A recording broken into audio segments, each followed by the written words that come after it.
Hey, j'espère que vous allez bien. Je suis très content de vous retrouver aujourd'hui. Alors bien entendu, c'est l'été, c'est beaucoup plus calme. Donc on va faire des épisodes un peu plus simples. J'ai eu la chance d'interviewer pas mal de personnes lors du Vivatech, un salon extraordinaire qui s'est passé à Paris il y a quelques semaines autour des startups et des entreprises. Je vous invite d'ailleurs à y aller. Si jamais vous avez la possibilité d'y aller, c'est quelque chose de vraiment incroyable et unique. On a pu tester des choses en avant-première qu'on n'avait jamais vues. Dans la vidéo que je vais vous présenter aujourd'hui, j'ai fait l'interview d'un jeune qui a 23 ans, ça ne nous rajeunit pas, et qui a créé quelque chose d'assez incroyable. Je vous en dis pas plus, vous verrez ça après le générique. Mais avant tout, ce que je voulais vous dire, c'était déjà vous parler de Markit rapidement, bien entendu, parce que c'est quand même l'émission qui est dédiée à notre startup Markit.com. Alors, comme je vous l'ai dit, c'est un peu plus calme en ce moment, donc on fait volontairement des épisodes un peu moins centrés sur l'entreprise. Mais vous inquiétez pas, ça va revenir, bien entendu. Il faut savoir qu'on a lancé également il y a quelques semaines un podcast que vous pouvez retrouver toutes les semaines. Donc je vous invite à vous connecter sur iTunes et sur tous les outils de podcast si vous avez plutôt un Android. Je vous mets les liens sous la vidéo pour retrouver tout ça. J'avais une question à vous poser aujourd'hui parce que j'ai envie de lancer un nouveau concept dans ces vidéos. Je voulais savoir si ça pouvait vous intéresser. Le concept est super simple, on va faire des vidéos où uniquement de l'audio, ça dépendra, je vais poser des questions à pas mal de gens, donc je ne sais pas encore si je vais le faire en vidéo ou en audio, mais en tout cas ce sera sur la chaîne YouTube. Et le concept c'est extrêmement simple, on a un appel téléphonique, vous et moi, vous avez votre entreprise, vous gérez votre activité, vous avez besoin de conseils au niveau marketing, au niveau business. J'enregistre tout ça au niveau audio et ou vidéo, et on publie ça sur la chaîne YouTube. Voilà un peu la question, voilà ce que j'ai envie de proposer. Et si cela vous intéresse, donc évidemment, l'intérêt pour vous, c'est que vous allez avoir une exposition, c'est-à-dire qu'on va entendre parler de votre entreprise dans le MSB Show, ça c'est plutôt pas mal, parce qu'on a de plus en plus de visiteurs qui regardent l'émission.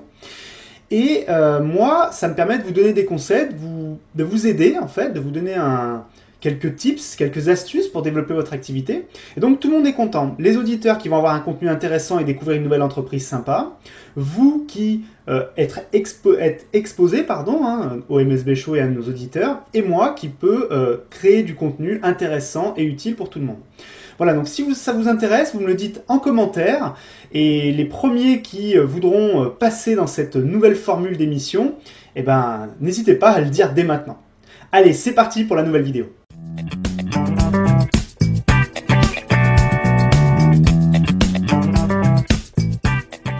Bonjour et bienvenue dans le Monter son Business Show, l'émission hebdomadaire qui vous raconte les coulisses de notre startup Markit.com. Je suis très heureux de recevoir un invité aujourd'hui parce que nous sommes, comme vous le savez, à Vivatech Paris, un événement fabuleux pour les startups. Alors, est-ce que tu peux te présenter rapidement à nos auditeurs? Ouais, je m'appelle Timothée, j'ai 23 ans et je suis cofondateur d'une startup qui s'appelle Energy Square. Il vient de me mettre un coup de vieux là, c'est un truc de fou. Et qu'est-ce que ça fait Energy Square exactement? Et Energy Square, on développe des solutions de recharge sans fil pour smartphones et tablettes avec une nouvelle technologie qu'on a développée qui fonctionne par conduction. Et en ce moment, on fait des pads. C'est quoi la différence avec l'induction, conduction? Alors l'induction, donc c'est un peu. Donc l'induction en fait c'est une bobine. On envoie dedans un courant et ça émet un champ électromagnétique. Okay. Donc ça recharge des devices avec des ondes. Nous on recharge les devices par conduction. Donc conduction c'est le même principe physique qu'une prise électrique, sauf qu'on fait ça sur une surface entière. Et donc ça permet de recharger ces appareils sur toute une surface, à la même vitesse que sur secteur, et sans ondes électromagnétiques, donc il n'y a pas de perte d'énergie, il n'y a pas d'interférence. Et comment ça marche? C'est un objet? Alors c'est un objet, il y a d'un côté un pad qui est branché sur secteur, donc qui fait à peu près 30 par 30 cm, et d'un côté il y a un petit autocollant qu'on met sur son téléphone.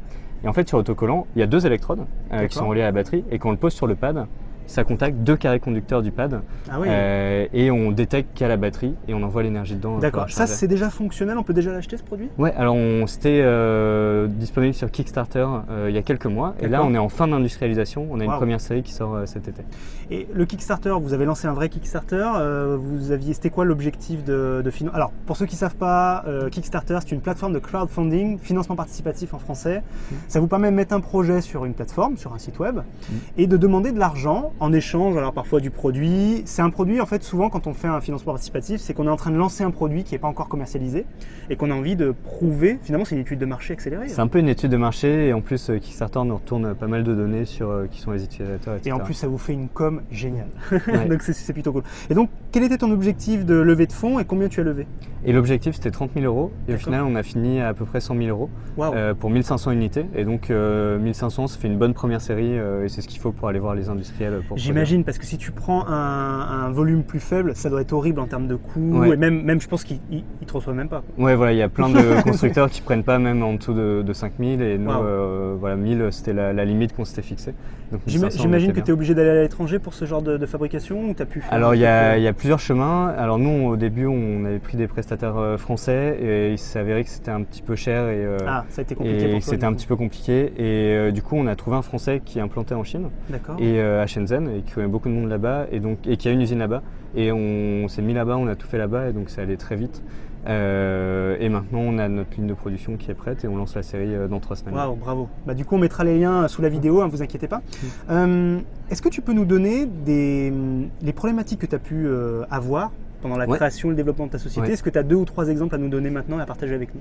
Ouais, alors il y a des problématiques de financement sur les produits hardware. En fait, c'est assez difficile d'avoir des fonds tant qu'on n'a pas industrialisé, parce que le risque d'industrialisation est assez élevé. Et il y a plein de startups qui se plantent à ce moment-là. On a eu des cas d'ailleurs de Kickstarter qui ont jamais livré. Qui ont levé des fonds phénoménaux, qui n'ont jamais livré le produit. Et alors Kickstarter c'est un bon moyen pour ça d'avoir des fonds et qui permettent d'industrialiser. Mais le financement d'une industrialisation c'est quelque chose qui est assez compliqué à avoir. Et Kickstarter voilà, c'est un bon moyen d'y répondre. Et sinon on a eu sur l'industrialisation il y a toujours on pense partir vers la bonne direction et en fait on se plante complètement. Comme quoi par exemple tu as un exemple à nous donner sur la première version du produit peut-être?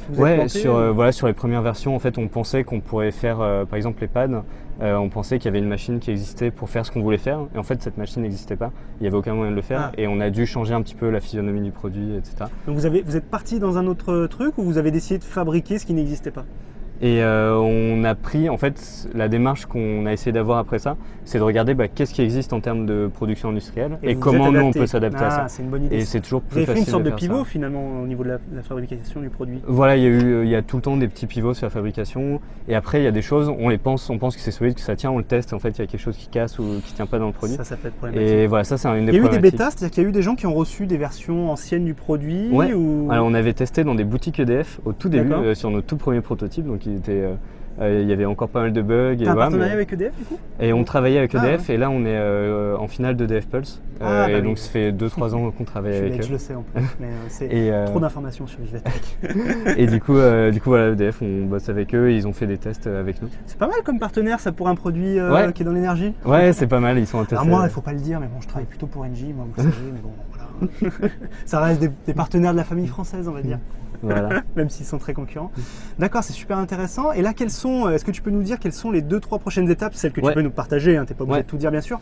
C'est quoi tes prochaines étapes? Là, c'est quoi ton objectif dans les 3, 6 mois, 1 an, 5 ans? Alors l'objectif, donc on lance une série cet été. D'accord. Derrière, on ira lever des fonds. Excuse-moi, je te pose juste une petite question qui vient Ça marche pour tous les smartphones et les tablettes? Ouais, c'est ça. En fait, on a 3 autocollants différents. Tu sais, je t'ai parlé des autocollants qu'on mettait dessus. On en a pour iPhone, pour micro USB et pour Type C, donc le nouveau standard qui est en train de sortir. Pardon, je t'ai coupé du coup. Et du coup, oui, donc première étape, finir l'industrialisation, sortir la série.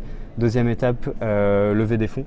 Donc on recherche en ce moment 700 000 euros, notamment auprès de VC. Alors comment ça se passe? Tu vas chercher de l'argent auprès d'investisseurs ou tu vas refaire un financement participatif? Non, plutôt auprès d'investisseurs. Pour quelle raison? Alors on a envie d'avoir des business angels qui nous accompagnent puisqu'on on vient de finir nos études et il y a plein de sujets sur lesquels on découvre un peu l'univers. Et voilà, ce qu'on veut c'est proposer un standard à des fabricants de devices qui sont énormes. Et pour ça, il nous faut un peu de notoriété dans ce monde-là. La stratégie, ce serait plutôt effectivement de vendre votre technologie au grand du marché. C'est ça. C'est de devenir un standard et que Samsung, par exemple, intègre notre technologie directement dans ses appareils. Est-ce qu'il n'y a pas un risque de vol de technologie par ces grandes boîtes? Et alors pour ça, on est en train de travailler sur. Enfin, on a déjà déposé un brevet et en ce moment, on dépose un portefeuille de brevets là-dessus pour être capable d'arriver sérieusement vers eux en disant. Mais parce que voilà, le problème il est là. C'est super, c'est une très bonne idée. Je pense que c'est une très bonne stratégie. Mais bon, voilà, ces gens-là, ok, super votre techno, bon, on la prend, puis voilà, c'est ça. C'est pour ça qu'on a voulu blinder Et on a eu des exemples en plus que tu connais peut-être récemment. Il y a eu des problèmes, notamment sur l'incubateur de la Poste et d'autres, où c'était un peu limite, quoi. On s'est rendu compte que certains grands groupes qu'on apprécie, on n'est pas en train de les critiquer. Il y a des gens, la plupart des grands groupes font en général du très bon travail avec les startups, mais parfois il y a des couacs et des couacs un peu limites. Voilà, pour pas dire autre chose. C'est vrai qu'il faut peut-être éviter ça, que ce soit par l'intermédiaire d'EDF, de GDF, de n'importe qui. Hein. On n'est pas en train de cibler une boîte en particulier. Et donc du coup, ouais, tu vas te protéger au niveau brevet. Voilà, c'est ça. Donc ça là, c'est voilà, on est en plein dans les dépôts en ce moment. Et par la suite, donc levée de fonds, et ensuite on travaille sur 2 nouveaux produits. Une version qui est intégrable dans des meubles, pour intégrer la technologie directement dans les meubles. Donc on commence à bosser avec des fabricants de meubles. Avec voilà, plutôt des meubles B2B au début, style case par exemple. Et ensuite on travaille sur une version solaire avec une batterie dedans que tu n'as plus besoin de brancher en fait. Ouais, qui peut s'alimenter toute seule. On disait que ce serait une super idée, voilà. Bah, tu vois, tu vas la créer, donc c'est parfait. Ouais, bah, on bosse dessus en ce moment. Super. Si on est intéressé par ton produit, on va où? On va plutôt sur les réseaux sociaux, plôt sur ton site web? Plutôt sur le site, energysquare.co. Donc vous avez on vous mettra de toute façon le lien sous la vidéo. Voilà, sympa, et donc il y a des réservations du produit possible, et puis on se lancera en septembre-octobre au grand public. D'accord, bon, on a un petit problème avec la porte évidemment. Ok, super, bah écoute, merci d'avoir été dans le MSB Show, c'était vraiment un vrai plaisir. Dernière petite question avant de terminer, pourquoi tu es sur Vivatech? Qu'est-ce que pour toi Vivatech représente? Pourquoi c'est important d'être présent? Et qu'est-ce que, à ton avis, ça va t'apporter? Et alors, donc nous, on est sur Vivatech avec EDF, donc suite à EDF Pulse.